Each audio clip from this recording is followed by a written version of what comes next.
శుక్లాంబరధరం విష్ణుం శశివర్ణం చతుర్భుజం ప్రసన్నవదనం ధ్యాయేత్ సర్వవిఘ్నోపశాంతయేత్. గురుర్బ్రహ్మా గురుర్విష్ణుః గురుర్దేవో మహేశ్వరః గురుః సాక్షాత్ పరబ్రహ్మ తస్మై శ్రీగురవై నమః. వ్యాసాయ విష్ణురూపాయ వ్యాసరూపాయ విష్ణవే నమో వై బ్రహ్మనిధయే వాసిష్ఠాయ నమో నమః. కూజంతం రామ రామీతి మధురం మధురాక్షరం ఆరుహ్య కవితాశాఖాం వందే వాల్మీకికోకిలం. శ్రుతిస్మృతిపురాణానాం ఆలయం కరుణాలయం నమామి భగవత్పాదశంకరం లోకశంకరం. వాగర్ధావివ సంపృక్తౌ వాగర్ధప్రతిపత్తయే జగతః పితరౌ వందే పార్వతీపరమేశ్వరౌ. సూక్తిం సమగ్రేతున స్వయమైవ లక్ష్మీః శ్రీరంగరాజమహిషీమధురైః కటాక్షైః. వైదగ్ధ్యవర్ణగుణగుంభనగౌరవైర్యాం కండూలకర్ణకుహరాः కవయోధయంతి. హైమోర్ధ్వపుండ్రమజహన్మకుటం సునాసం మందస్మితం మకరకుండలచారుగండం. బింబాధరం బహుళదీర్ఘకృపాకటాక్షం శ్రీవేంకటేశముఖమాత్మని సన్నిధత్తాం. విమలపటీ కమలకుటీ పుస్తకరుద్రాక్షశస్తహస్తపుటీ కామాక్షీ పక్ష్మలాక్షీ కలితవిపంచీ విభాసి వైరించీ. మనోజవం మరుతతుల్యవేగం జితేంద్రియం బుద్ధిమతాం వరిష్టం వాతాత్మజం వనరయూధముఖ్యం శ్రీరామదూతం శిరసా నమామి. ఆపదామపహర్తారం దాతారం సర్వసంపదాం లోకాభిరామం శ్రీరామం భూయో భూయో నమామ్యహం. నారాయణం నమస్కృత్య నరం చైవ నరోత్తమం దేవీం సరస్వతీం వ్యాసం తతో జయముదీరయేత్. హరి ఓం. పరమేశ్వర స్వరూపమైన సభకు నమస్కారం. గంగా తీరంలో ఉత్కచము అనబడేటటువంటి ప్రదేశంలో తపస్సు చేసుకుంటున్నటువంటి మహానుభావుడైన ధౌమ్యుణ్ణి పురోహితుడిగా వరించారు పాండవులు. ఆయన వారికి పురోహితుడిగా ఉండడానికి అంగీకరించిన పిదప వారు అక్కడ ఉండేటటువంటి బ్రాహ్మణులందరితో కలిసి అక్కడ పాంచాల రాజ్యంలో కాంపిల్య నగరంలో రాజధాని నగరంలో ద్రౌపదీదేవి యొక్క స్వయంవరం జరుగుతోంది. ఆ స్వయంవరానికి వాళ్ళు కూడా వెడుతున్నారు. బ్రాహ్మణులు గుంపులు గుంపులుగా బయలుదేరి వెడుతున్నారు. బ్రాహ్మణులు ఎందుకు స్వయంవరానికి? వాళ్ళకేం అవసరం ఉంటుంది? ఆమె క్షత్రియ కన్య కాబట్టి అక్కడ పెట్టినటువంటిదా సామాన్యమైన విషయం కాదు. ఆవిడ ఏదో పోని స్ఫురద్రూపిగా ఆవిడికి ఆకర్షణీయంగా కనపడినటువంటి వారి మెడలో మాల వేస్తుందనుకుందామా అంటే అక్కడ ఉన్న పరిస్థితి అది కాదు. మత్స్యయంత్రాన్ని కొట్టాలి. మత్స్యయంత్రాన్ని ఎవరు కొడతారో వారి మెడలోనే ఆమె మాల వేస్తుంది. కాబట్టి అక్కడ ఒక షరతు విధింపబడి ఉన్నది. బ్రాహ్మణుడు ధనస్సు పట్టుకుని బాణప్రయోగం చేయడం అనేటటువంటిది సంభవమయ్యే విషయం కాదు సాధారణంగా. అది క్షత్రియులకు మాత్రమే సంబంధించిన విద్య. కాబట్టి ఎందరో రాజులు అక్కడికి వచ్చి ఉంటారు. మరి బ్రాహ్మణులు ఎందుకు ఎడుతున్నట్టు? నన్నయ్య గారి యొక్క గొప్పతనం అంతా అక్కడే ఉంది. వాళ్ళు మాట్లాడుకుంటున్న మాటల చేత బ్రాహ్మణులు ఎందుకు ఎడుతున్నారో చెప్పించారు. అక్కడికి ధర్మమునందు అనురక్తి కలిగినటువంటి రాజుల సమూహములు చాలా వస్తాయి. ఎందరో రాజులు వస్తారు. వాళ్ళు వైదిక నిష్ట కలిగినటువంటి వారు, తపశ్శక్తి కలిగినటువంటి బ్రాహ్మణులకు విశేషమైనటువంటి దానములు ఇస్తారు. కాబట్టి ఆ దానములను స్వీకరించడం కోసమని ఈ బ్రాహ్మణ సమూహాలన్నీ వెడుతున్నాయి. వెడుతూ ఈ పంచపాండవుల్ని కూడా చూశారు ఆ బ్రాహ్మణులు. వాళ్ళు ఏమనుకుంటున్నారంటే ఈ 5గురు కూడా బ్రాహ్మణ కుమారులే అనుకుంటున్నారు. అప్పటికి కూడా ఇంకా పాండవులు వారి యొక్క యథార్థమైన స్వరూపాన్ని ప్రకటనము చేసి ఉండలేదు. కాబట్టి బ్రాహ్మణ కుమారులే అనుకుని వెడుతూ, కానీ వాళ్ళ యొక్క తపశ్శక్తి అటువంటిది, వాళ్ళ యొక్క అనుష్ఠాన బలం అటువంటిది. వాళ్ళ నోటి వెంట ఎందుకు వచ్చిందో ఆ వెడుతున్న బ్రాహ్మణుల సమూహములు ఈ పాండవులలో అర్జునుడిని చూసి వాళ్ళు ఒక మాట అన్నారు. ఆయన నల్ల కలువల కాంతితో ఉంటాడు. ద్రౌపదీదేవి నల్ల కలువల కాంతితోటే ఉంటుంది.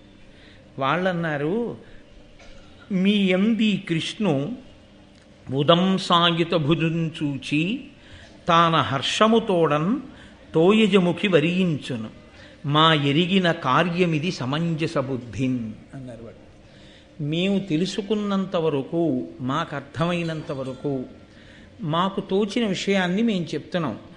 ఇది మాకు ఈశ్వర ప్రచోదనంగా అనిపించింది ఈ మాట. దాన్ని మేము అంటున్నాం. మీ యందు అంటే మీ ఐదుగురులో నల్లగా ఉన్నాడే, కృష్ణ శబ్దాన్ని దేనికేస్తారంటే నల్లనివాడు అని. నల్లగా ఉన్నటువంటి ఈయన్ని చూసి ఆ తోయజముఖి, ఆ పద్మము వంటి ముఖము కలిగినటువంటి ద్రౌపదీదేవి వరిస్తుంది అని మేము అనుకుంటున్నాం. అంత అందంగా ఉన్నాడు ఈ పిల్లాడు అని వాళ్ళు ఈయనతో అన్నారు. మనకి మహాభారతంలో ఉన్నటువంటి గమ్మత్తు ఏమిటంటే ఒకే పేరుతో చాలామంది ఉంటుంటారు. ఒక్క జనమేజయుడన్న పేరుతో చాలామంది ఉన్నారు. కృష్ణ అన్న పేరు కలిగిన వాళ్ళు 3 ఉన్నారు. అసలు కృష్ణ అని పేరు కలిగినటువంటి ఈ 3 మహాభారతంలో కొన్ని లక్షల మంది తెగటారిపోవడానికి కారకులు. కృష్ణ ఒకటి కృష్ణుడికి పేరు, కృష్ణ ద్రౌపదీదేవికి పేరు. ఎందుకంటే ఆమె యజ్ఞగుండంలోంచి ఆవిర్భవించింది. నల్ల కలువల కాంతితో ఉంటుంది కాబట్టి ఆమెని కృష్ణ అని పిలిచారు. అశరీరవాణి బ్రాహ్మణులు ఆమెకి నామకరణం చేసే సమయంలో ఆమెకి పెట్టినటువంటి పేరు మిగిలినటువంటి పేరు, ఆవిడ్ని మనం లోకంలో ఏమని పిలుస్తుంటామో అటువంటి పేరుతోటి బ్రాహ్మణులు నామకరణం చేశారు. ద్రుపద మహారాజు గారి కూతురు కాబట్టి ఆవిడికి ద్రౌపది అని పేరు వచ్చింది. అసలు తండ్రి గారు పెట్టుకున్న పేరు, అశరీరవాణి పలికిన పేరు కృష్ణ. కాబట్టి ఆ కృష్ణ అన్న పేరుతో ద్రౌపదీదేవి ఉంది, కృష్ణ అన్న పేరుతో అర్జునుడు ఉన్నాడు. అందుకే విరాట పర్వంలో చెప్పుకున్నప్పుడు తన దశనామములు చెప్తే అర్జున పల్గుణ పార్థ కిరీటి శ్వేతవాహన బీభత్సో విజయకృష్ణ సవ్యసాచి ధనంజయ అని విజయ కృష్ణ అని ఆ 10 నామాల్లో తన పేరు అది కూడా చెప్పుకుంటాడు ఆయన. కాబట్టి అర్జునుడికి కృష్ణ అన్న పేరుంది, ద్రౌపదీదేవికి కృష్ణ అన్న పేరుంది, కృష్ణుడికి కృష్ణ అన్న పేరుంది. ఈ కృష్ణత్రయం ఏదైతే ఉందో ఇది మహాభారతంలో చాలా గొప్ప పాత్ర పోషించారు. ఈ త్రయం రాక్షస సంహారమునందు భూదేవి యొక్క పాపభారమును తగ్గించుటయందు వాళ్ళు చాలా విశేషమైనటువంటి పాత్ర పోషించిన వారు. కాబట్టి అనుకోకుండా బ్రాహ్మణులు ఈయనకి, ఈ నల్లని పిల్లవాడికి ఆమె ఇల్లాలవుతుందని అనుకుంటున్నాం అన్నారు. ఒక నవ్వు నవ్వారు పాండవులు. వాళ్ళు ముందుకు వెళ్ళిపోతున్నారు. వ్యాస భగవానుడు కనపడ్డారు. వ్యాసుడు ఎక్కడ కనపడినా మహాభారతంలో ఏదో ఒక పరమ ప్రయోజనం ఒకటి ఉంటుంది తప్ప ఆయనకు అదే పనిగా తిరుగుతుండడం ఆయన లక్ష్యం కాదు. ఆయన తపస్సు యందు మగ్నమై ఉంటాడు. అటువంటి వారు దర్శనమిచ్చారు అంటే ఏదో ఒక అనన్య సాధ్యమైనటువంటి ప్రయోజనమును సిద్ధింపచేయడం కోసం మాత్రమే ఆయన దర్శనమిస్తారు. ఆయన పాండవులకు దర్శనమిచ్చి ఒక మాట చెప్పారు, మీకు శుభ పరంపర ప్రారంభమవుతోంది, అనేకమైన శుభములు ఇక కలుగుతాయి మీకు. ఆ మాట చెప్పి ఆశీర్వచనం చేసి ఆయన వెళ్ళిపోయారు. వెళ్ళిపోయిన తరువాత ఈ పాండవులు బయలుదేరి ఆ పాంచాల రాజ్యపు రాజధాని అయినటువంటి కాంపిల్య నగరంలోకి ప్రవేశించారు. వాళ్ళు అక్కడికి వెళ్ళి ఎక్కడో ఉండాలి కదూ. ఎందరో రాజులు వచ్చారు, అందులో దుర్యోధనాదులు కూడా ఉన్నారు. ఎక్కడ చూసినా రాజుల యొక్క శిబిరములే, ఎక్కడ చూసినా గుర్రాలు ఏనుగుల యొక్క సవ్వళ్ళే, ఎక్కడ చూసినా పెద్ద పెద్ద తోరణాలే, ఎక్కడ చూసినా పెద్ద హడావిడి. ద్రౌపదీదేవి స్వయంవరానికి వచ్చినటువంటి వారితో ఆ ప్రాంగణములన్నీ, ఆ విడుదలన్నీ నిండిపోయి ఉన్నాయి. ఆ హడావిడిలో బ్రాహ్మణ రూపాల్లో ఉన్నటువంటి పాండవులు అక్కడికి చేరుకున్నారు. వీళ్ళు ఎవ్వరి చేత గుర్తింపబడకూడదు. ఎందుచేత అంటే ఇదొక రకమైనటువంటి అజ్ఞాతవాసం, స్వచ్ఛందంగా వాళ్ళకి వారు విధించుకున్నటువంటి అజ్ఞాతవాసం. వాళ్ళు కానీ ఫలానా అని తెలిసిపోతే ద్రౌపదీదేవి యొక్క స్వయంవరం మాట దేవుడెరుగు, వెంటనే వీళ్ళని మట్టు పెట్టే ప్రయత్నం దుర్యోధనుడు ప్రారంభం చేస్తాడు. కాబట్టి వాళ్ళు ఒక కుమ్మరివాని ఇంట్లో అతిథులుగా చేరారు. అంతటి పాండవులు 3 లోకములను శాసించగలిగిన వాళ్ళు కాలము కలిసి రాకపోతే పరిస్థితులు ఎలా ఉంటాయో చూడండి. అక్కడ ఓర్పు పట్టడంలోనే ఉంది మనిషి యొక్క అభ్యున్నతికి హేతువంతా. ఒక కుమ్మరివాని ఇంట్లో దిగారు. దిగి ఆ స్వయంవరం చూడడం కోసమని 5గురు బయలుదేరారు. కుంతీదేవి ఇంట్లో ఉంది. ఆ స్వయంవర మంటపానికి వెళ్ళి చూశారు. కాంపిల్య నగరానికి ఈశాన్యంలో ఆ స్వయంవర మంటపాన్ని నిర్మాణం చేశాడు ద్రుపద మహారాజు గారు. అక్కడ ఆ ద్రౌపదీదేవి ఒక పుష్పమాలికని చేత పట్టుకుని నిలబడి ఉంది. నన్నయ్య గారు ఆ తల్లిని వర్ణన చేస్తూ అంటారు, ధవళ విభూషణ దామానులేపనామలినాంగి సితపుష్పమాలచేత కొని పుష్ప సాయకు కుసుమేతరంబైన ఆరగు సాయకంబనగ జనులు ధవళాక్షి రంగ మధ్యంబునతను మధ్య తానొప్పి పాంచాలతనయాయున్న భూసురప్రవరులు పుణ్యాహఘోషంబు విలసిల్లే ఆశీర్వివృద్ధితోడ ద్రుపదపతి పురోహితుండును కృత పరిస్తరుణుడై ప్రయోగ దక్షుడు అగ్ని ముఖము వేసే వేల్వ మొనసి వివాహోపకరణ వస్తు చేయము కాచియుండే.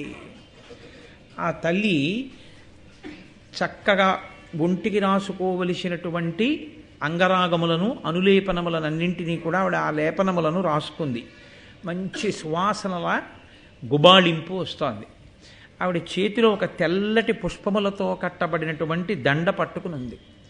ఆ ద్రౌపదీదేవి అక్కడ నిలబడితే ఆ సభలో ఉన్న వాళ్ళందరూ అన్నారట, ఈవిడ మన్మధుని చేతిలో ఉండేటటువంటి 5 బాణములే మనకి తెలుసు, ఈమె 6వ బాణమా అన్నారట. అంత అందమైన రూపంతో ఉన్నటువంటి ఆ పాంచాలి అంటే పాంచాల రాజు అయినటువంటి ద్రుపదుని కుమార్తె కాబట్టి పాంచాలి. ఆ పాంచాలి అక్కడ నిలబడి ఉంది. ఈవిడ ఎవరి మెడలో మాల వేస్తుందో వారితో వివాహం జరిపించాలి. అందుకని ద్రుపద మహారాజు గారి యొక్క పురోహితుడు అగ్నిహోత్రం చుట్టూ ఆ వివాహ క్రియ నడిపించడానికి కావలసినటువంటి సంభారములనన్నిటినీ సిద్ధం చేసి ఉంటాడు. అవన్నీ మంగళద్రవ్యాలు. వాటిని చూసినంత మాత్రం చేత ఒక గొప్ప మంగళమైనటువంటి స్థితి కలుగుతుంది. ఆ పేలాలు, లాజలు, ఆ పాలికలు, ప్రమిదలు, అక్కడ ఉండేటటువంటి దర్భలు, ఆ నీతి పాత్రలు, అక్షతలు, పువ్వులు, ఇవన్నీ కూడా యాగశాలలో కానీ వివాహ మంటపంలో కానీ మనకి కనపడేటటువంటి అత్యంత మంగళకరమైనటువంటి వస్తువులు. కాబట్టి ఆ ద్రౌపదీదేవి నిలబడి ఉంది. దృష్టద్యుమ్నుడు ఈమెతో కలిసి పుట్టినవాడు. ఆయన ఆ పక్కనే నిలబడి ఉన్నాడు. ఆయన వచ్చినటువంటి సభలో కూర్చుని ఉన్న రాజులందరి వంక ఒకసారి చూశాడు. చూసి ఆయన అన్నాడు, ఈ విల్లు మోపెట్టి ఏను బాణముల ఈ యంత్ర మత్స్యంబు వేసినవాడా భావజ ప్రతిముడి బాలకు తగిన పతి, ఇది మునిశక్తి బడసిన విద్య కావున మీరిప్పుడు కావింపుడు ఇదియా ఘనతర కార్ముక కౌశలోన్నతియు లావును కలవారలకు అవసరము లలిత యశంబు కళ్యాణంబు బడయ. ఇదిగో అక్కడ నిలబడినది నా చెల్లెలు, ద్రుపద మహారాజు గారి యొక్క కుమార్తె. ఈమెని వివాహం చేసుకోవాలి అనుకునేటటువంటి వాడు ఇదిగో ఇక్కడ పెట్టబడినటువంటి ఈ ఎత్తైనటువంటి ధనస్సుని ముందు చేతితో పట్టుకుని దానికి వింటినారి కట్టాలి. ఆ వింటినారిని కట్టి నిలబెట్టిన తరువాత 5 బాణములు ఇస్తాం. ఈ 5 బాణములతో మత్స్యయంత్రాన్ని పడగొట్టాలి. మత్స్యయంత్రం అంటే కింద చూస్తూ ప్రతిబింబాన్ని చూస్తూ పైన ఒక యంత్రమునందు తిరిగేటటువంటి ఆ యంత్రము తిరుగుతుండగా అందులో నీటిలో చేప ఉంటాయి. దాన్ని కిందకి చూస్తూ బాణాన్ని పైకి ఎక్కుపెట్టి కొట్టాలి. అలా చేపని పడగొట్టగలిగితే అటువంటి వానికి ఇచ్చి వివాహం చేస్తాం. కాబట్టి ఇది ముని విద్య అన్నాడు. అక్కడుంది అసలు విచిత్రమైన విషయం అంతా. అంటే ఇది ఏదో ధనుర్విద్య తెలుసున్నటువంటి వాడు, బాణం పట్టుకోగలిగిన వాడు, ధనస్సు పట్టుకోగలిగిన వాడు పడగొట్టగలిగినటువంటి యంత్రం కాదు.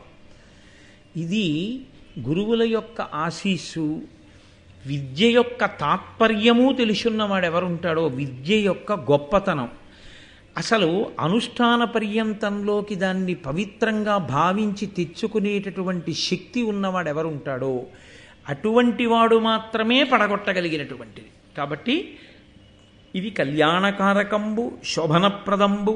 కాబట్టి మీ అందరూ కూడా క్షత్రియులు, రాజన్యులు. కాబట్టి మీరు ఈ ధనస్సు బాణాలు తీసుకుని ఈ మత్స్యయంత్రాన్ని పడగొట్టే ప్రయత్నం చెయ్యండి. ద్రౌపదీదేవి స్వయంవరంలోనే కనపడతారు కృష్ణ భగవానుడు. ఇప్పటి వరకు మహాభారతంలో పుట్టాడు అని చెప్పడమే కానీ ప్రత్యక్షంగా కనపడడం. ఎందుచేత అంటే మనం చెప్పుకుంటున్నది ఆదిపర్వం. ఆదిపర్వం అంటే మొదటి పర్వం కదండి. మొదటి పర్వంలో మిగిలిన అందరూ పుట్టారు, కనపడ్డారు. కానీ పుట్టాడు అని చెప్పబడమే తప్ప కనపడినటువంటి స్థితి ఇప్పటిదాకా కృష్ణ భగవానుడి విషయంలో లేదు. ఆయన మొట్టమొదట దర్శనమిచ్చింది ఎక్కడ అంటే ఇదిగో ద్రౌపదీదేవి కళ్యాణ ఘట్టమునందు మాత్రమే ఆయన కనపడ్డారు. ఆ కృష్ణుడు ఇంతమందిని దృష్టజ్యుమ్నుడు సంబోధించి ఈ విషయం చెప్పిన తరువాత ఆ కృష్ణుడు మనసులో అనుకున్నట్ట, అవిరళ భస్మ మధ్యమున అగ్నికణంబుల పోలే బ్రాహ్మణ ప్రవరులలోన ఏర్పడక పాండవులేవురు ఉన్న చూచి యాదవ వృషభుండు కృష్ణుడు ముదంబున వారిని రింగి పార్థుడీ యువతి పరిగ్రహించుననియున్ తలచెన్ హృదయంబు లోపలన్. ఆ సభామంటపం మొత్తం మీద పాండవుల్ని గుర్తుపట్టిన వాళ్ళు ఎవ్వరూ లేరు. ఇప్పటి వరకు కృష్ణుడు పాండవుల దగ్గరికి వచ్చి కలిసినట్టుగా భారతంలో లేదు. కానీ ఆయన సాక్షాత్ ఈశ్వరావతారము అనడానికి గుర్తు ఏమిటంటే ఆయన ద్రౌపదీదేవి యొక్క స్వయంవరానికి వచ్చారు. కానీ ఆయన ఆ ధనస్సు ఎక్కుపెట్టింది లేదు. ఆయనతో వచ్చినటువంటి వంశాల వాళ్ళని ఎక్కుపెట్టమని చెప్పింది లేదు. సరికదా, ఎక్కుపెట్టవద్దు, మీరు ఆ ప్రయత్నము చెయ్యవద్దు అని చెప్పాడు ఆయన. ఆయన ఆజ్ఞకి లోబడి యదు, వృష్టి, భోజ, అంధక వంశములకు చెందినటువంటి వారందరూ కూడా అసలు ఆ ధనస్సుని ఎక్కుపెట్టే ప్రయత్నమే చేయలేదు. అటువంటి కృష్ణ భగవానుడు ఆ ప్రాంగణంలో కూర్చుని ఆ స్వయంవర వేదిక దగ్గర చూసి, క్షత్రియులలో ఆసనం మీద కూర్చుని లేరు పాండవులు, కొన్ని వేల మంది బ్రాహ్మణులు నిలబడి ఉన్నారు. ద్రౌపదీదేవి స్వయంవర ఘట్టానికి ఉన్న గొప్పతనం ఏమిటో తెలుసా అండి? ఎవరి మెడలో వరమాల వేస్తుందో అయోనిజ ఆవిడ. అసలు ఈమెకి భర్త కాబోయేవాడు ఎక్కడున్నాడు, ఎందుచేత వచ్చిందో తెలుసా అండి ఉత్కంఠ? ద్రుపదుడి సంకల్పం ఏమిటి యజ్ఞం చేసినప్పుడు? అర్జునుడికి భార్య కావలసినటువంటి పిల్ల పుట్టాలి అని.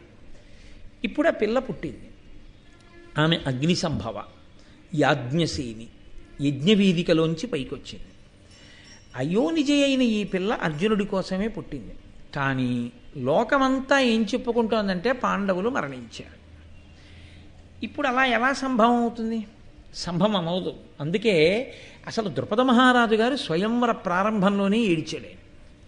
నేను ఈ పిల్లని అర్జునుడి కోసం కన్నాను, అర్జునుడి కోసం యజ్ఞం చేసి ఈమెని పొందాను, అసలు ఆ అర్జునుడు లేడు, ఆ పాండవులు లేరు, నాకెంత బాధగా ఉందో అన్నాడు.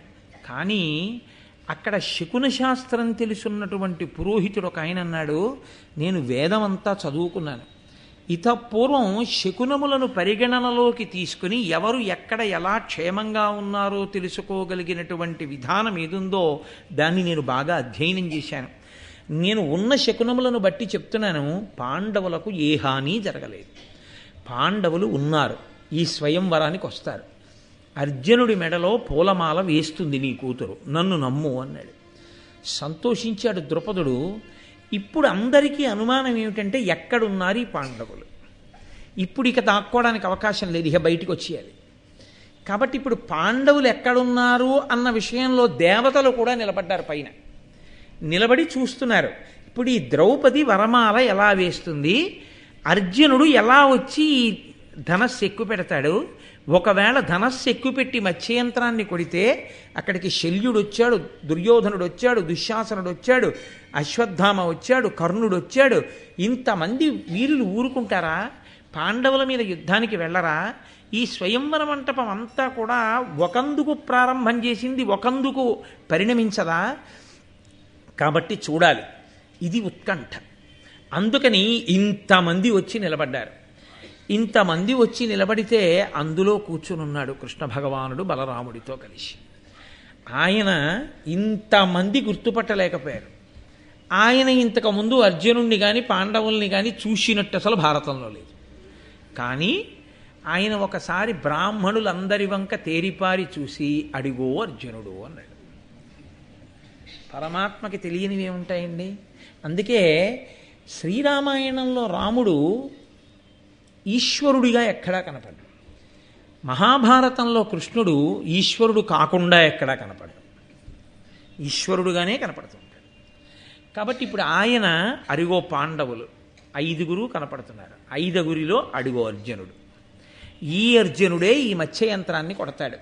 కొట్టి ముదంబున సంతోషంగా ఆ ద్రౌపదీదేవిని పొందుతాడు అని అవిరళ భస్మ మధ్యమున అగ్నికణంబుల పోలె బ్రాహ్మణ ప్రవరులలోన ఏర్పడక పాండవులేవురు ఉన్న చూచి బూది కప్పిన నిప్పెలా ఉంటుందో అలా బ్రాహ్మణుల మధ్యలో కలిసిపోయిన క్షాత్ర తేజంతో ఉన్నారు వాళ్ళు. యాదవ వృషభుండు కృష్ణుడు ముదంబున వారిని రింగి ఆ కృష్ణ భగవానుడు వాళ్ళని గుర్తుపట్టి పార్థుడీ యువతీం పరిగ్రహించున నియుంతలంచన్ హృదయంబు లోపలన్, పార్థుడే ఈమెని చేపడతాడు అని చెప్పి అనుకున్నారు. సరే, ఆ ధనస్సుని ఎక్కుపెట్టడం కోసం, ఆ వింటినారిని కట్టడం కోసమని శిశుపాలుడు, జరాసంధుడు, శల్యుడు, కర్ణుడు మొదలైనటువంటి వాళ్ళందరూ బయలుదేరి వచ్చారు. ఒక్కొక్కరు ఆ ధనస్సుని ఎలా అయితేనే అసలు నిలబెట్టారు. ఎందుచేత అంటే ఆ ధనస్సును నిలబెట్టడం అనేటటువంటి ప్రక్రియ అంత తేలికైన విషయం ఏం కాదు. శ్రీరామాయణం బాలకాండలో కూడా సీతాకళ్యాణ ఘట్టంలో ఆ ధనస్సే కదూ. ఆ ధనస్సుని నిలబెట్టాలి ఒకటి, దాని పైన కట్టి ఉంటుంది ఆ వింటినారి, దాన్ని విప్పాలి. విప్పి వంగి కింద ముడి వెయ్యాలి. వేసినప్పుడు ఆ ధనస్సు వంగుతుంది. ఆ వంగిన ధనస్సుని నిలబెట్టాలి. నిలబెట్టి అప్పుడు బాణప్రయోగం చెయ్యాలి. అసలు సగానికి సగం ఇబ్బంది అంతా ఎక్కడుంటుందంటే అటువంటి మహాధనస్సుని నిలబెట్టి వింటినారిని ఎక్కించడమే కష్టం. ఎంతో బలం ఉన్నవాడైతే తప్ప అటువంటి ధనస్సుని పట్టుకోలేడు. శిశుపాలుడు మినపగింజంత మాత్రం ఎక్కించగలిగాడు. జరాసంధుడు యవధాన్యం అంటారే, ఆ యవధాన్యం ఎంత ఉంటుందో అంత మాత్రమే ఎక్కించగలిగాడు. శల్యుడు పెసరగింజంతా ఎక్కించగలిగాడు. కర్ణుడు ఒక వెంట్రుకంత మాత్రమే ఎక్కించగలిగాడు. కాబట్టి వాళ్ళు కూడా ధనస్సుని పట్టుకుని వింటినారిని ఎక్కించలేక అక్కడ పెట్టి వెళ్ళిపోయారు. వెళ్ళిపోతే అది ఇక ఆ ధనస్సు పట్టుకోవడానికి వెళ్ళే క్షత్రియుడు ఏడి? ఆ రోజులలో దుర్యోధనుడు ఏమని ప్రచారం చేశాడంటే అర్జునుడి కన్నా కర్ణుడు గొప్పవాడని. అదో వెర్రి ప్రచారం. అర్జునుడిని కర్ణుడు నిగ్రహించగలడు. ఆయన దృష్టికోణం ఏమిటంటే ఎప్పుడూ అర్జునుడిని కర్ణుడు చంపేస్తాడు, భీముడిని చంపేస్తే చాలు, అదొక్కటే ఆలోచిస్తూ ఉంటాడు ఆయన. కాబట్టి కర్ణుడే ధనస్సు ఎక్కువ పెట్టలేకపోయాడు, ఇంకా మిగిలిన వాళ్ళు ఎవరు ఎక్కువ పెడతారు? కాబట్టి అసలు చాలామంది ప్రయత్నమే చేయకుండా వాళ్ళ పేరు పిలిచేటప్పటికే వాళ్ళు అక్కడ లేరు. వాళ్ళు వెంటనే వాళ్ళ గుర్రాలు, వాళ్ళ ఏనుగులు, వాళ్ళ మంత్రులు, సామంతులు అందరినీ తీసుకుని వాళ్ళు వాళ్ళ ఊళ్ళు వెళ్ళిపోయారు. ఇంకా మిగిలిన వాళ్ళు ఎవరున్నారో వాళ్ళు దేని కొరకు ఉన్నారంటే అసలు ఈ ధనస్సుని ఎక్కువ పెట్టేవాడు ఎవరైనా ఉన్నాడా ఓసారి చూద్దామని కూర్చున్నారు వాళ్ళు. అలా కూర్చుని ఉండగా క్షత్రియులు అందరూ అయిపోయారు కదండి. ఇంకా క్షత్రియుల్లో ఎవడో కనపడలేదు ఎక్కువ పెట్టేవాడు. పాపం ఆవిడ దండ పట్టుకుని అలాగే నిలబడింది. ద్రుపద మహారాజు గారు చూస్తున్నాడు, ఇంతమంది క్షత్రియులు అయిపోయారు, నేను కలలు కని ఎవరికి పిల్లని ఇవ్వాలని ఇంత తపస్సు చేసి యజ్ఞం చేసి ఈ పిల్లని అయోనిజగా నాకు కూతురుగా కన్నానో ఆ పిల్లని వరించడానికి కావలసినటువంటి అర్జునుడు సభలో కనపడలేదు. ఈ సమయంలో బ్రాహ్మణులలోంచి ఒక ఆయన గబగబా కిందకి దిగుతున్నాడు. నన్నయ్య గారు దాన్ని ప్రత్యక్ష ప్రసారం చేశారు శాబ్దికంగా. ఆయన అన్నారు, వెంటనే లోకంలో ఒక స్థితి ఉంటుంది, అది దాన్ని ఏమనాలి అంటే తొందరపడి నిర్ణయ ప్రకటన చేసేస్తుంటారు. అవతల వారి గురించి ఏమీ తెలియదు. చూడండి, రైలు ఎక్కుతాడు, కూర్చుంటాడు, ఎదురుగుండా ఎవరో ఒక ఆయన కూర్చుంటాడు. వెంటనే ఈయన భార్యతే అంటాడంటే కొంచెం జాగ్రత్తగా ఉండి ఏమిటో అలా ఉన్నాడంటాడు. అంటే ఏమిటి అలా ఉంటే ఆయన ఏదో గండం పెంచుకుని ఉన్నాడు. వెంటనే ఈయన నిర్ణయం ప్రకటిస్తాడు. ఒక రాత్రిల్లా ఆయనతో ప్రయాణం చేసి మర్నాడు 10ంటికి దిగిపోయేటప్పటికి ఇంచుమించు కళ్ళనీళ్లు పెట్టుకుని వీడ్కోలు తీసుకుని ఆ తర్వాత ఆయన వల్ల తన కూతురు పెళ్ళే ఆయనతో పెద్ద ఆత్మబంధుత్వం ఏర్పడిపోయినా ఆశ్చర్యం లేదు. మరి ముందు ఎందుకన్నాడు ఆ మాట అంటే తొందరపడి ఏదో ఒక నిర్ణయానికి రావడం.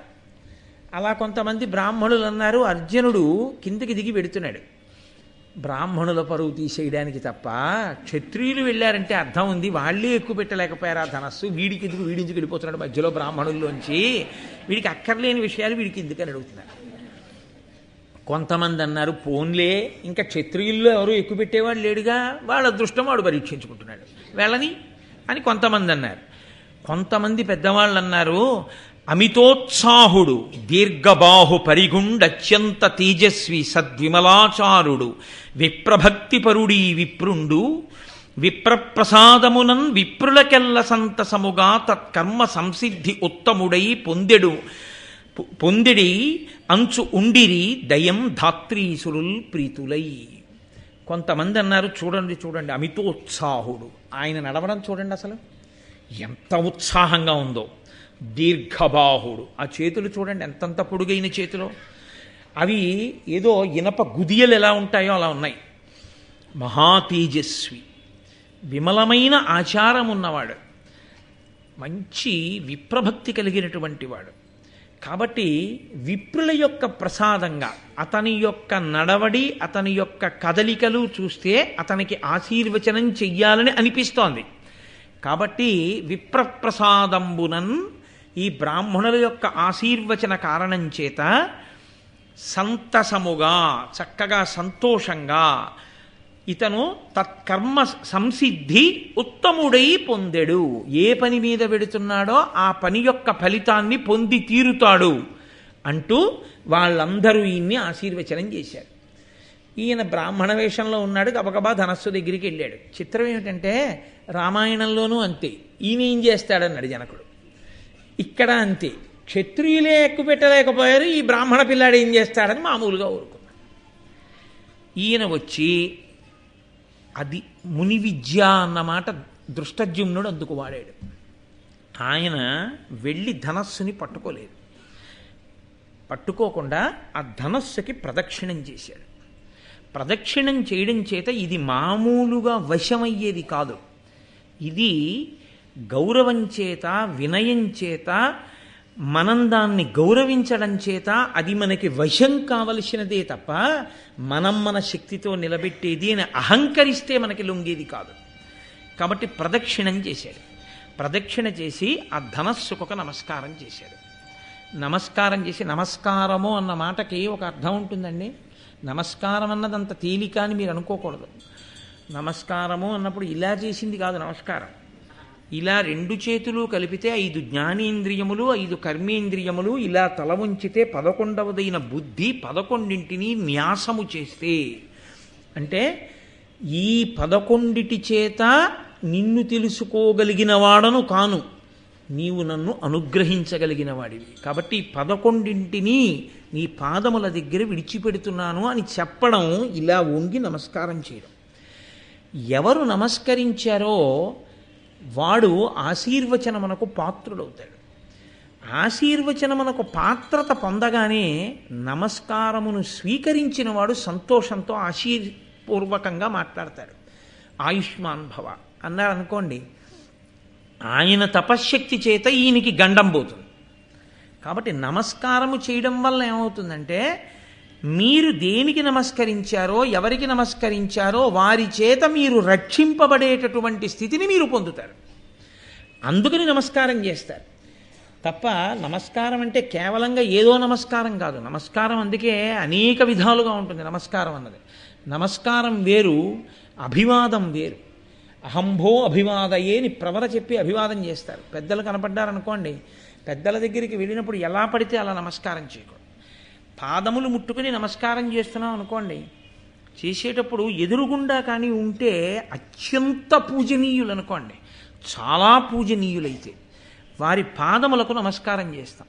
పాదములకు నమస్కరించేటప్పుడు మీరు వంగవలసి ఉంటుంది. బాగా వంగి మీ కుడి చేతిని తీసుకెళ్ళి ఇలా పెట్టారనుకోండి, అప్పుడు కుడి చెయ్యి వెళ్ళి ఎడం పాదం మీద పడుతుంది. మీకు ఎదురుగుండా నించున్నారు కాబట్టి మీ ఎడం చెయ్యి వెళ్ళి వారి కుడి పాదం మీద పడుతుంది. అప్పుడు వారిని అవమానించినట్లు అవుతుంది. అందుకని కుడి చేతిని ఎడం చేతి మీద పెట్టాలి.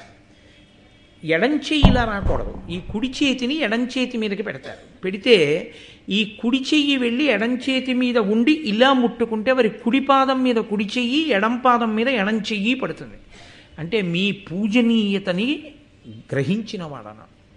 కాబట్టి మీరు నన్ను సర్వదా రక్షింతురుగాక. అప్పుడు వారు ఆయుష్మాన్ భవ సర్వత్ర విజయోస్తు. మా గురువుగారు అయితే శివో రక్షతు అంటుంటారు. నిన్ను ఈశ్వరుడు రక్షించుగాక. వారి నోటి వెంట ఏ మాట వచ్చిందో ఆ మాట మనకి అంగరక్షగా నిలబడుతుంది. అభివాదమునందు అలా ఉండదు. అభివాదమునందు ముందు నమస్కారం చేయరు. చాలా పెద్దల దగ్గరికి వెళ్ళారనుకోండి, మీరు నమస్కారం చేసేటప్పుడు ఈ కుడి చేయి పైన వేసి ఎడం చేయి కింద పెట్టి చెవులు పట్టుకోవాలి, ఇలా చివర పట్టుకుని ఏదో చతుస్సాగర పర్యంతంగో బ్రాహ్మణిభ్య శుభం భవతు ఆత్రేయస అర్చనానస సామాశ్వా త్రయారుషేయ ప్రబలాన్విత ఆత్రేయస గోత్ర ఆపస్తంభ సూత్ర యజుశాఖాధ్యాయీ కోటేశ్వర శర్మ అహంభో అభివాదయే అని చెప్పాలి. ఇది పరిచయం. ముందు అహంభో అభివాదయేకి ముందు వరకు చెప్తే పరిచయం చెప్పినట్టు. ఇది చెప్పాక అహంభో అభివాదయే అన్న తర్వాత నమస్కారం చేయాలి. అంతేగాని నమస్కారం చేసి లేచి చెవులు పట్టుకోకూడదు. దాన్ని అభివాదం అనరు. ముందు చెప్పి తర్వాత చేయాలి. చేస్తే అది పెద్దలకి తనని పరిచయం చేసుకోవడం. అప్పుడు వాళ్ళు ఎంతో సంతోషిస్తారు. ఒక్కొక్కసారి అదృష్టం ఏమవుతుందంటే వారి గోత్రం కూడా అదే అయిందనుకోండి, వాళ్ళు చాలా సంతోషించి, ఓ మన ఇద్దరం ఒక గోత్రానికి చెందిన వాళ్ళం, ఈ గోత్రం వృద్ధి చెందుగాక అంటారు. అంటే ఆ గోత్రం అంతా బాగా వృద్ధిలోకి వస్తుంది అని. కాబట్టి నమస్కారము ఒకలా ఉండదు. నమస్కారము అనేక విధములుగా ఉంటుంది. ఇందులో సాష్టాంగము అని ఒకటి, అది పురుషులు ఒక్కరే చేస్తారు. స్త్రీలు సాష్టాంగం చేయకూడదు. వారి యొక్క వక్షస్థలం కానీ వారి యొక్క ఈ నడుము భాగం కానీ భూమికి తగలకూడదు. ఎందుకంటే సమస్త సృష్టి స్త్రీ శరీరంలోంచి వచ్చి ఆ స్త్రీ శరీరంలో ఆ వక్షస్థలము చేతనే పోషింపబడుతుంది. కాబట్టి వినా లోకము నిలబడదు అసలు. కాబట్టి అవి పరమ పూజనీయములు. ఆ రెండు భాగములు అంత పవిత్రములు కనుక, అవి లేని నాడు అసలు సృష్టి ఆగిపోతుంది కనుక, అవి ఈశ్వరుడికి నమస్కారం చేసిన, గురువుగారికి నమస్కారం చేసిన భూమికి తగలక్కర్లేదన్నారు. కాబట్టి వాళ్ళు పంచాంగ నమస్కారం, పంచాంగమే చెయ్యాలి. చోటు లేకపోతే అని అడిగారు. అప్పుడు పురుషుడు కూడా పంచాంగ నమస్కారం చేయొచ్చన్నారు. సరే, నమస్కారము అన్న ఒక్క మాట మీద ఎంత పెద్ద వ్యాఖ్యానం ఉందో.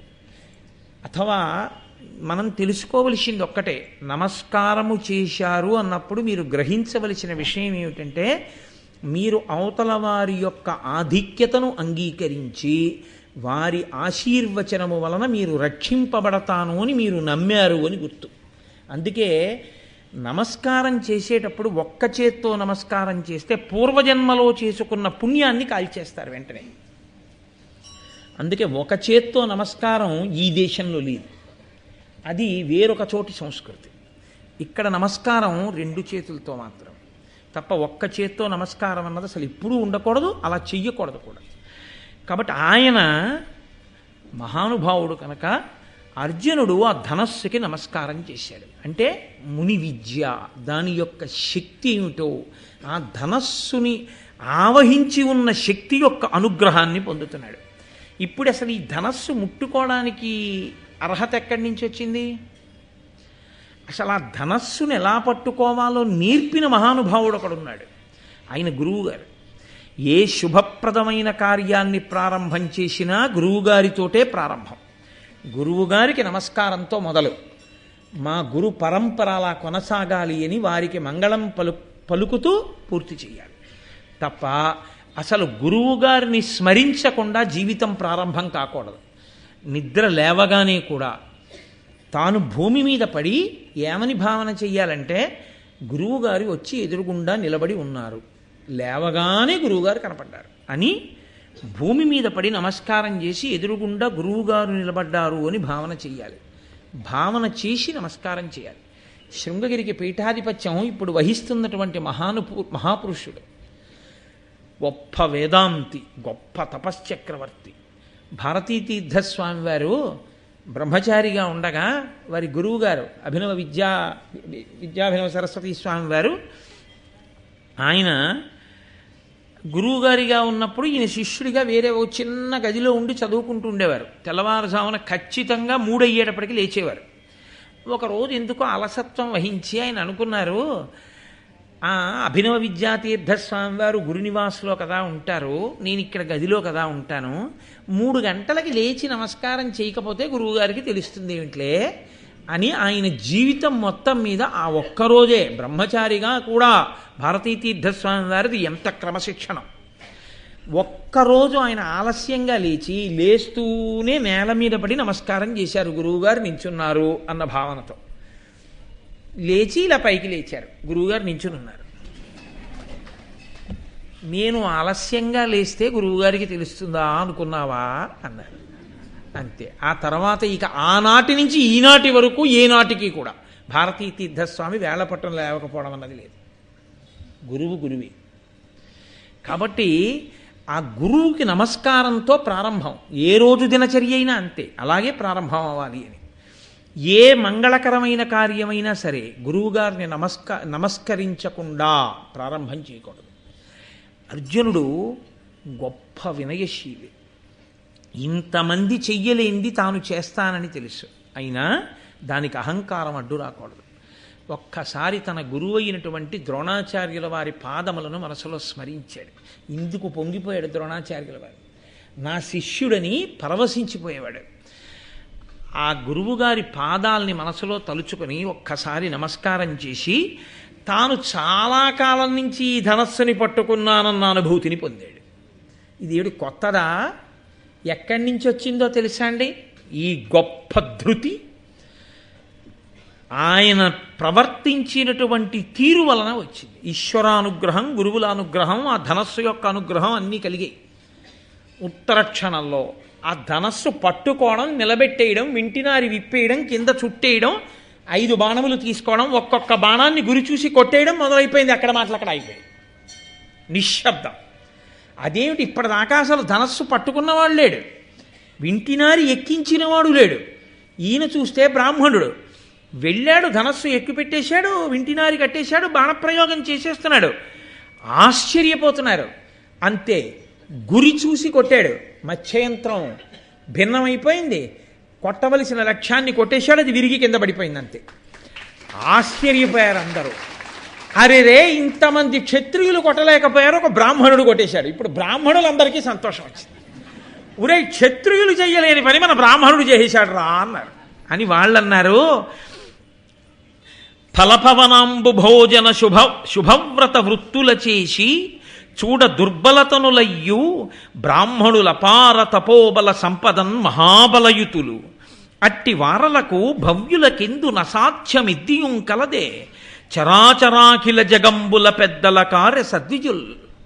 వెంటనే బ్రాహ్మణులందరన్నారు, ఫల పవనాంబు భోజన శుభవ్రతవృత్తుల చేసి చూడ దుర్బల తనులయ్యు బ్రాహ్మణుల అపార తపోబల సంపదన్ మహాబలయుతులు. బ్రాహ్మణుడు తినేది పండు తింటాడు, కాయ తింటాడు, ఉపవాసం చేస్తే గాలి తింటాడు, నీళ్లు తాగుతాడు. శరీరాన్ని పోషించే పదార్థాలు తినడంలో అంత బలాన్నిచ్చే పదార్థాన్ని తినకపోయినా చేసిన తపస్సు వలన అంత గొప్ప బలాన్ని పొందేస్తాడు.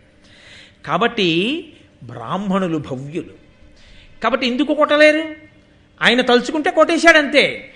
ఎంత గొప్పవాడరా, బ్రాహ్మణుల గొప్పతనాన్ని నిలబెట్టాడన్నారు అని వాళ్ళందరూ పొంగిపోయారు. వెంటనే ద్రౌపదీదేవి ఎవరు మత్స్యయంత్రాన్ని కొట్టారో వారి మెడలో మాల వెయ్యాలి. మీరు ఇక్కడి నుంచి ద్రౌపదీదేవి యొక్క కదలికల్ని గమనించడం ప్రారంభించాలి.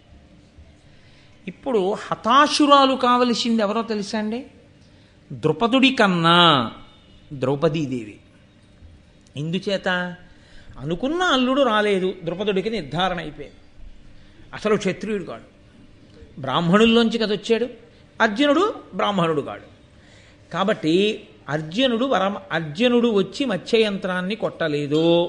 నిరుత్సాహపడిపోవలసిన వాడు ఎవరు? ద్రుపదుడు. అంతకన్నా ఎక్కువ నిరుత్సాహాన్ని ఎవరు పొందాలో తెలుసా అండి? అయోనిజనై పుట్టి దృష్టజ్యుమ్నుడికి చెల్లెలనయ్యుండి ద్రుపద మహారాజు గారికి కూతురునయ్యుండి పుట్టుకతోనే యవ్వనాన్ని పొందిన దాననయ్యుండి ఇంత అందగత్తెనయ్యుండి ఇంతమంది రాజాధిరాజులు తమకి ఇల్లాల్ని చేసుకోవాలని ప్రయత్నిస్తే కాదని ఆయవారం చేసుకుని 4 ఇళ్లక ముందుకెళ్ళి భిక్షాటనం చేసుకునే ఒక బ్రాహ్మణుడికి ఇల్లాలినయ్యాను. ఆవిడ కిన్నురాలు కావలసింది. ఆవిడ అలా అవలేదు.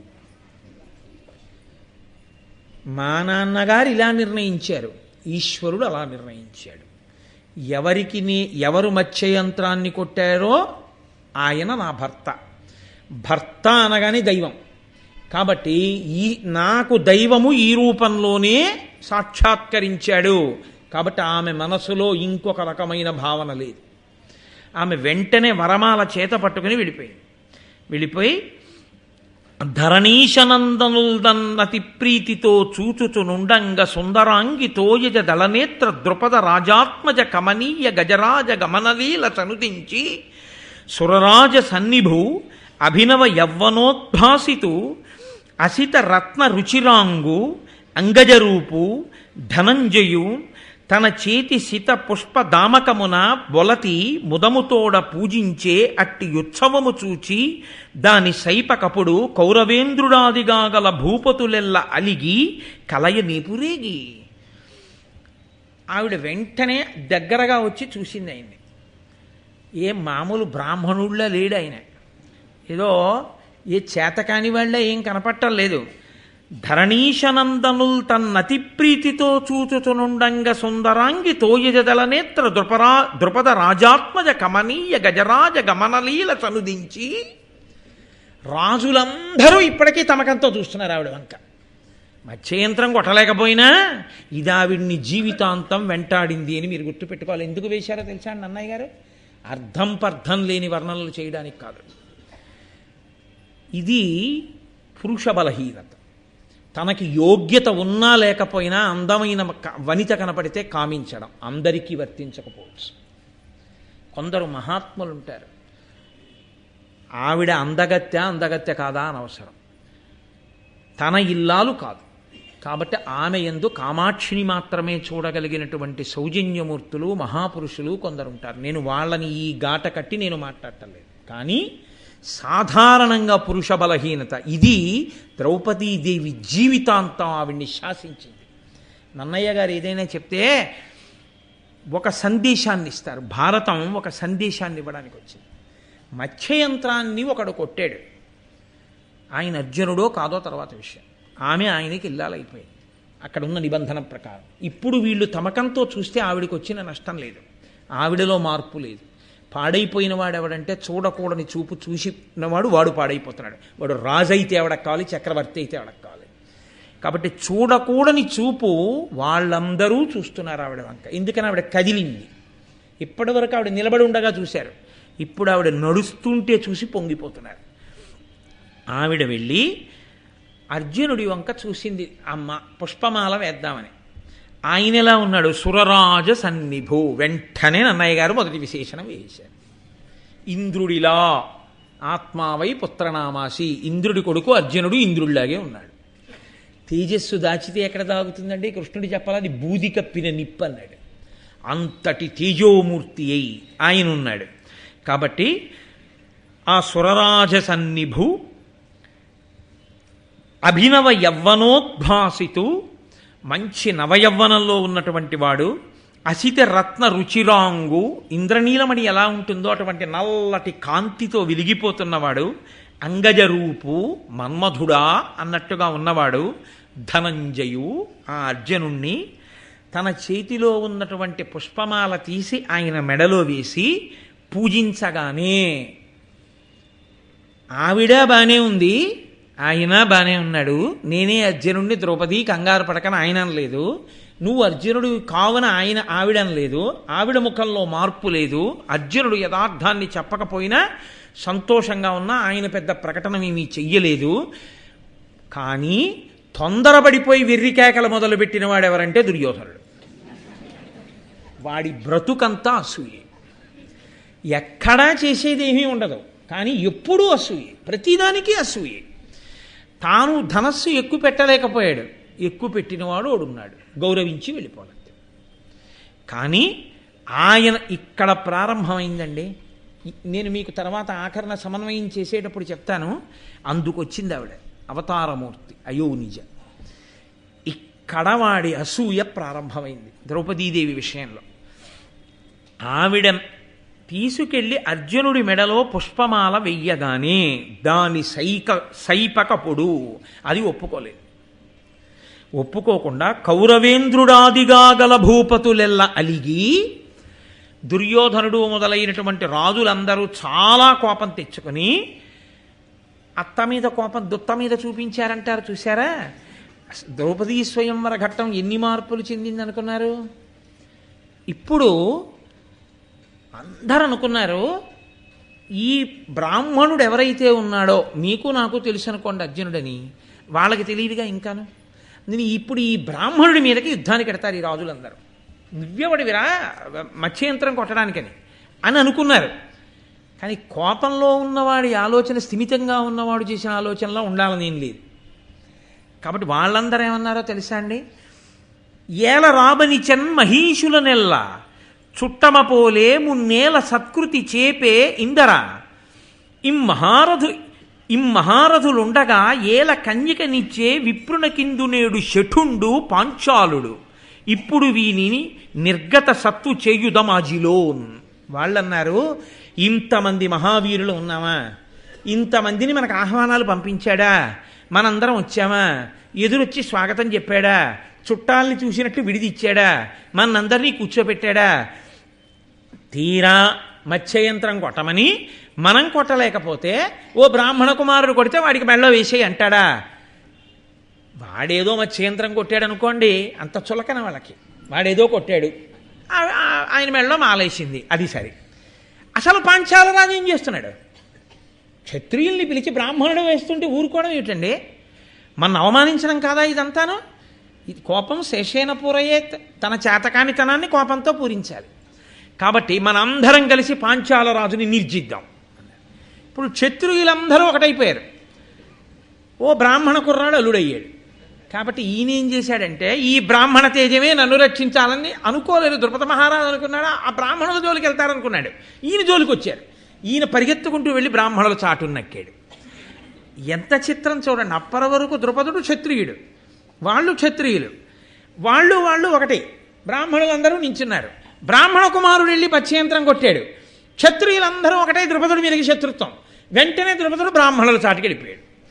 కాలము ఎంత చిత్రమైంది! ఈశ్వరుడు ఎంత ఆశ్చర్యకరమైనటువంటి మాయ ఉన్నవాడు! క్షణాల మీద మారిపోయిందంతే స్థితి అంతా. ఆయన వెళ్ళి బ్రాహ్మణుల చాటును దాక్కుంటే అప్పుడు ఆ శ్రీకృష్ణుడు బలరాముడితో కలిసి మాట్లాడుతూ ఒక మాట అంటున్నాడు. మిగిలిన వాళ్ళందరూ యుద్ధము, అల్లరి, గొడవ, గోదారి, ఎవడి నోటికొచ్చింది వాడు మాట్లాడుతున్నాడు. చూడండి, ఎక్కడో ఏదో జరిగింది అనుకోండి, నన్ను అడిగితేనండి అంటాడు. నన్ను అడిగితేనండి అన్నవాడివి ఏం చేయాలి? నిన్ను అడిగితే చెప్పాలి. నన్ను అడిగితేనండి అని చెప్పేస్తాడు అంతే. అంటే నన్ను అడిగితేనండి అని అడిగేవాళ్ళు లేకపోయినా చెప్పేస్తానులేండి అని చెప్పాడు. అప్పుడు ఏమన్నా నన్ను అడిగితేనండి అనకూడదు, నన్ను అడగపోయినా చెప్పకుండా ఉండలేనండి అని చెప్పాలి. అలా చెప్తే మరణం ఉండదని నన్ను అడిగితేనండి అంటే అడగపోయినా చెప్తాడు. అలా అది బలహీనత మనుష్య ప్రవర్తన ఎందు. వాళ్ళందరూ దెబ్బలాడుకోవడానికి సిద్ధం అవుతున్నారు. కృష్ణుడు అన్నాడు బలరాముడితో, తా లాభమగు విల్లు దాల్చి విరోధుల నెగచుచున్నవాడు ఇంద్రతనయుండు, ఆతనికెలన మహావృక్షహస్తుడయ్యున్న వీరుండు వృకోదరుండు, యంత్రంబు నరుడేసి అప్పుడు పోయిన అగౌరవవర్ణుండు యమతనూజుండు, ఆతనితోడ అరిగిన ఇరువురు కవలలు వారర్క ప్రకాశ తేజులనిన లక్క ఇంటి అగ్ని దాహంబున ఎట్లు బ్రతికి రొక్కో ఈ మహాత్ములెట్టి పుణ్యదినమో ఏవుర చూచితి అనుచు సంతసిల్లె హలధరుండు. కృష్ణుడు అన్నాడు బలరాముడితోటి, చూశావా, అదిగో ఆ చేతిలో ధనస్సు పట్టుకుని మత్స్యయంత్రాన్ని కొట్టడమే కాకుండా ఆ ద్రుపద మహారాజు జోలికి వెడదామనుకున్నటువంటి క్షత్రియులందరినీ కూడా నిగ్రహించడానికి, బాణప్రయోగం చేయడానికి సిద్ధపడుతున్నాడే, ఆయనే అర్జునుడు. అదిగో అర్జునుడికి బాసటగా గబగబా బయటికి వెళ్ళి ఓ పెద్ద చెట్టు ఒకటి పీకి చేత్తో పట్టుకుని లోపలికి వస్తున్నాడే, అతనే వృకోదరుండు భీముడు. ఇప్పటి వరకు ఇక్కడుండి అర్జునుడు భీముడు యుద్ధం చేయడం మొదలెట్టగానే వెళ్ళిపోతున్న వాళ్ళు ఉన్నారే, ఆ పచ్చటి రంగువాడు అతనే ధర్మరాజు. అతని వెంట వెళ్ళిపోయారే ఇద్దరు, వాళ్లే నకుల సహదేవులు. కాబట్టి అన్నయ్య, వాళ్ళు పాండవులు. ఆ మత్స్యయంత్రాన్ని కొట్టినవాడు అర్జునుడు. అంటే బలరాముడు అన్నాడు, లక్క ఇంట అగ్ని దాహంబున నిట్లు బ్రతికి రొక్కో. లక్క ఇంట్లో కాల్చేశారని కదూ అందరు అంటున్నారు. ఈ మహాత్ములు లక్క ఇంటిలో పెట్టి కాల్చేస్తే ఎలా బతికారా? ఎట్టి పుణ్యదినమో ఏ ఊర చూచితి, ఇవాళ ఎంత పుణ్యదినమో, మళ్ళీ 5గురిని చూడగలిగాను అనుచు సంతసిల్లె హలధరుండు. నాగలి ఆయుధంగా కలిగినటువంటి బలరాముడు చాలా సంతోషించాడు ఆ ఐదుగురిని చూసి. సరే, ఆయన ధనస్సు తీసుకున్నాడు, అర్జునుడు బాణప్రయోగం చేశాడు. ఆ ఉన్నటువంటి రాజులందరూ అర్జునుడి యొక్క బాణప్రయోగం అంటే సాధారణంగా ఉంటుందా, హడిలిపోయి వాళ్ళందరూ కాకావికలైపోయి ఎవరి దారిన వాళ్ళు పారిపోవడం మొదలుపెట్టాడు. కర్ణుడి మాత్రం గబగబా ఓ ధనస్సు తీసుకుని నిన్ను నీతో యుద్ధం చేస్తానని వచ్చి, నా ఎదుర చక్కనయ్యని సేయగా భార్గవునకును సచీవరునకు కౌంతేయుడగు విజయునకు గా కాయత భుజశక్తి ఒరుల అలవియే ధరణిన్. నేను ధనస్సు పట్టుకుని యుద్ధానికి వచ్చాను, నేను కర్ణుణ్ణి. నేను యుద్ధం చేస్తుంటే నా మీద ఇంత గొప్ప యుద్ధం చేశాడు, నేను ఇంక యుద్ధం చేయడానికి వీలు లేని రీతిలో నన్ను నిగ్రహించాడు ఎదురుగుండా ఉన్నటువంటి బ్రాహ్మణుడు అని ఆయన అన్నాడు. అంటే ఇంకా బ్రాహ్మణుడు అనుకుంటున్నాడు అర్జునుడిని చూసి. నా ఎదుర చక్కనయ్యనిసేయగా భార్గవునకును, పరశురాముడు ఒక్కడే నా ముందు నిలబడగలడు గురువుగారు కాబట్టి. శచీవరునకు, ఇంద్రుడు నిలబడగలడు. కౌంతేయుడగు విజయునకు, కుంతీదేవి కుమారుడైన అర్జునుడు నిలబడగలడు. ఈ ముగ్గురూ కాకుండా నువ్వు బ్రాహ్మణుడివి, నువ్వెలా నన్ను యుద్ధంలో ఇలా నిగ్రహించగలిగావు? నువ్వెవరు ఈ ముగ్గురూ కాకపోతే అన్నాడు. అంటే అర్జునుడు అన్నాడు, ఏను నీ చెప్పిన వారి లోపల ఎవ్వడగాను, కాని నే సర్వశాస్త్రాస్త్ర విద్యలగడు ప్రసిద్ధుండ, భూనుత బ్రహ్మ తేజోధికుండ, నిన్ను పోరిలో ఓర్వగానున్న వీరుండ, ఒండు దక్కి లోగక చక్క నిలుము. ఆయన నన్నయ్య గారి పద్య రచన అంటే ఋషితుల్యుడండి, మహానుభావుడిది. ఆ పద్యాలు అలా పడ్డాయి ఆయనకి. ఏను నీ చెప్పిన వారి లోపల ఎవ్వడనుగాను, నువ్వు చెప్పావే పరశురాముడు నిలబడగలడు, అర్జునుడు నిలబడగలడు, లేకపోతే ఇంద్రుడు నిలబడగలడని, నేను ఆ ముగ్గురిలో ఎవ్వరినీ కాను. కాకపోతే మాత్రం శస్త్ర అస్త్ర విద్యలు ఎరిగిన వాణ్ణి, నేను బ్రాహ్మణ తేజస్సు కలిగిన వాణ్ణి. నీకేమైనా ధైర్యం ఉంటే నిలబడి యుద్ధం చేయి ఇంకా నాతోటి, ఏ అలా పారిపోతావే అన్నాడు. అర్జునుడు అబద్ధం చెప్పలేదా? అలా అనొచ్చా? నేను ఈ ముగ్గురులో ఎవరిని కాను అనొచ్చా అర్జునుడు? మరి ఎందుకు అన్నట్లు అంటే ఆ పద్యంలో మొదటి పాదాన్ని ఇంకొకలా విరిచి చదవండి. ఏను ఈ చెప్పిన వారి లోపల ఎవ్వడగాను అలా చదివితే, ఏను నీ చెప్పిన వారి లోపల ఎవ్వడగాను, నేను నువ్వు చెప్పిన ముగ్గురులో ఎవరిని గాను అనుకుంటున్నావు? ఎవరినైనా అవుతాను. పద్యం ఎలా మీరు తిప్పితే అలా తిరుగుతుంది పద్యం. కాబట్టి ఇప్పుడు అర్జునుడు అబద్ధం ఎక్కడ ఆడాడు? ఆడలేదు. అలా చదివితే ఆడాడు అనుకుంటారు, ఇలా చదివితే ఆడలేదని అందులోనే అర్థం ఉంది.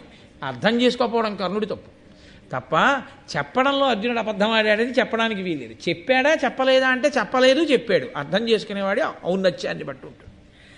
కాబట్టి ఇప్పుడు ఆ కర్ణుడు కూడా ఓడిపోయి వెళ్ళిపోతే ఈ మిగిలిన రాజులు ఎవరో ఇంకా కొంతమంది కోపం తొందరగా తగ్గని వీరులు ఉంటారు కదండి, వాళ్ళు లేచి ఇంకా ఏదో యుద్ధం చేయాలని ఏదో ప్రయత్నం. అసలు ఇతనెవరు ముందు తెలుసుకోవాలి. ఇంతమంది గెలవలేనిది ఈయన ఒక్కడు ఎలా గెలిచేస్తున్నాడు, ఈయన ఎలా కొట్టేశాడు మత్స్యంత్రం, కనీసం ఈయన కులం గోత్రం పేరు ఇవి మనకి తెలియద్దా? అడగండి. ఏదో వాళ్ళ నోటికి వచ్చిన వాళ్ళు మొదలుపెట్టారు. కృష్ణుడు లేచి అన్నాడు. కృష్ణుడు ఆదుకోవడం అన్నది ద్రౌపదీదేవి యొక్క స్వయంవరం దగ్గర నుంచే ప్రారంభం. ఇంకా ఆయన ఎక్కడ కనబడ్డాడో అక్కడి నుంచే రక్షణ మొదలు. ఆయన అన్నాడు, పరులకు దుష్కరంబైన భాసుర కార్యము చేసి తత్స్వయంవరమున పత్నిగా బడసి వారి రుహాయత నేత్ర కృష్ణ ఈ ధరణి సురాన్వయోత్తముండు ధర్మవిధిం చెపుడయ్యా ఇంక ఎవ్వరికి జన్నే వీని అనవద్య పరాక్రమం ఆక్రమింపగన్. కృష్ణుడు అన్నాడు, పరులు ఎవ్వరూ చెయ్యలేనటువంటి దుష్కరమైనటువంటి కార్యాన్ని ఈయన చేశాడు. పరులకు దుష్కరంబైన భాసుర కార్యము చేసి ఎవ్వరూ చేయలేని పని ఆ బ్రాహ్మణుడు చేసేశాడు. తత్స్వయంపరమున పత్నిగా పడసే వారి రుహాయత నేత్ర కృష్ణ ఈ ధరణి సురాన్వయోత్తముడు ధర్మవిధిన్. ఆ మత్స్యయంత్రం ఉందే, ఆ మత్స్యయంత్రాన్ని ఎలా మిషపెట్టారో, ఎలా నిబంధన విధించారో ఆ నిబంధన ప్రకారమే పడగొట్టి ధర్మవిధిలో ఆ పిల్లని పెళ్ళాడాడు. ఆ పిల్లని పొందాడు, మెడలో వరమాల వేయించుకున్నాడు. ఇప్పుడు మత్స్యయంత్రం కొట్టి పెళ్ళాడా లేదా అనేటటువంటిదే ప్రధానమైన విషయం. మన వరకు ఏమిటి చూడాలి? అతను మత్స్యయంత్రం కొట్టకుండా పిల్లని చేసుకుంటే మనం అడ్డుపడాలి. మత్స్యయంత్రం కొట్టాడుగా, ఇంకా మీకు నాకు ఎందుకు? ఇప్పుడు ఈ ప్రశ్న ఎవరయ్యాలంటే ద్రుపదుడు అయ్యాలి. అయ్యా, నువ్వు మత్స్యయంత్రం కొట్టావు, నువ్వు బ్రాహ్మణుడు కదా, నువ్వు ఎవరసలు అని అడగవలసిన వాడు ఆయన. ఆయనకి లేని విషయాలు మీకెందుకు?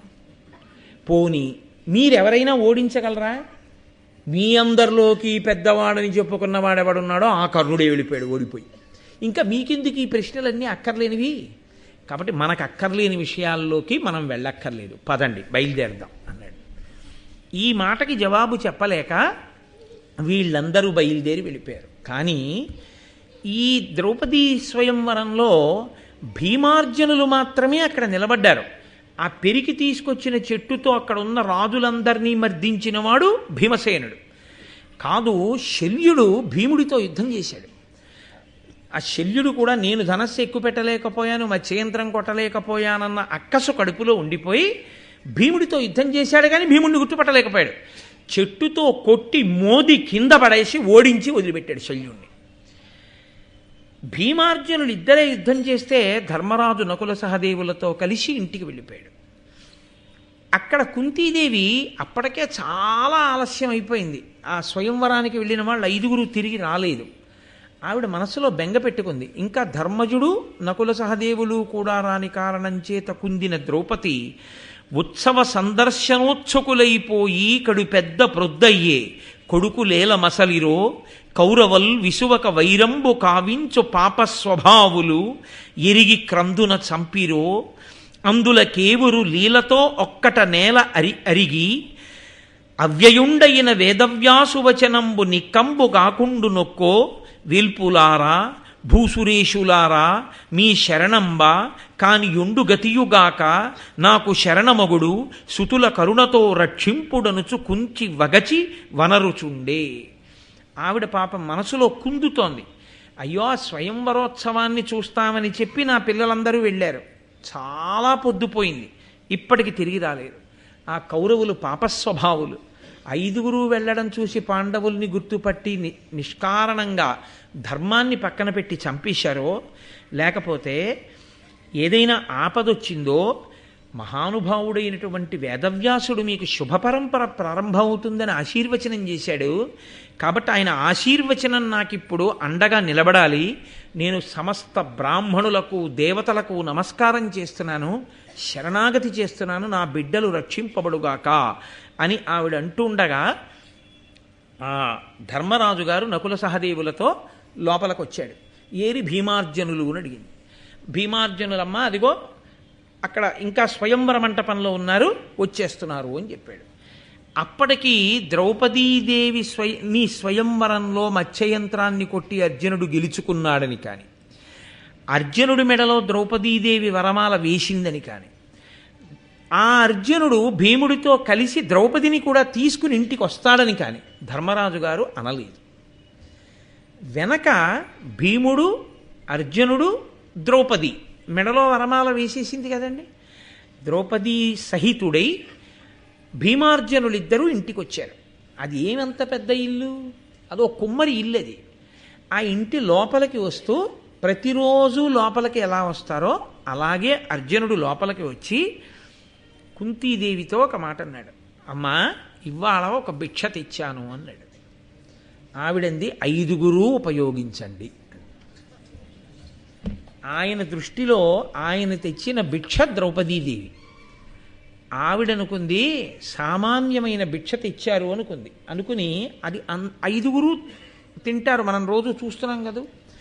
అందుకని మనం రోజు చూస్తున్నాం అంటే భారతంలో వింటున్నామన్న నా ఉద్దేశం. కాబట్టి మీ 5 ఉపయోగించండి అదే మాట మాట్లాడింది. ఇప్పుడు లోపలికి ద్రౌపదీదేవి వచ్చింది. ఆవిడ వంక చూసింది. అమ్మా, స్వయంవరంలో గెలుచుకున్నానమ్మా, వరమాల వేసింది ఈమెనే, నేను భిక్ష అన్నాను. ఆవిడ అవాక్కైపోయింది. అరే రే, నా నోటి వెంట ఇప్పటి వరకు అమృతము రాలేదు, నా నోటి వెంట ఏది వచ్చిందో అది సత్యము కాకపోవడం అన్నది లేదు. నా మాట అసత్యమా, లేకపోతే నేను పలికినది సత్యము కాకుండా పోతుందా? ఎందుకు వచ్చింది నా నోటంటే ఈ మాట ఇవ్వాల? ఎంత తమాషా చూడండి. ధర్మరాజు గారు చెప్పలేదు. అర్జునుడు ఏమని చెప్పాలి? అమ్మ మత్స్యయంత్రం కొట్టి పిల్లని తెచ్చాననాలి. ఆ మాట అనలేదు. భిక్ష తెచ్చానన్నాడు. 5 ఉపయోగించండి అన్నాను. ఇప్పుడు ఈ తన్వి తోడ్కొని నీ తమ్ములిరువురు ప్రీతి ఏతించి ఈ భిక్ష యొప్పగునుమని నాకు చెప్పినను ఏ ఊరు ఉపయోగింపుడంటి నా యుక్తి తొల్లి అనృతమున్నండు కాదనగా మీరెప్పుడూ మద్వచనాతిక్రమంబు సేయరు ఇది లోకంబున లేనియది ఏమి సేయంగనగు అని చింతాకులాత్మయైన తల్లి నూరార్చి వాసవతనయు చూచి పార్థ నీ చేత పడయంగబడిన దీని అగ్ని సన్నిధి పాణిగ్రహణంబు నీవు చేయుమన ధర్మజునకు జిష్ణుడనియే.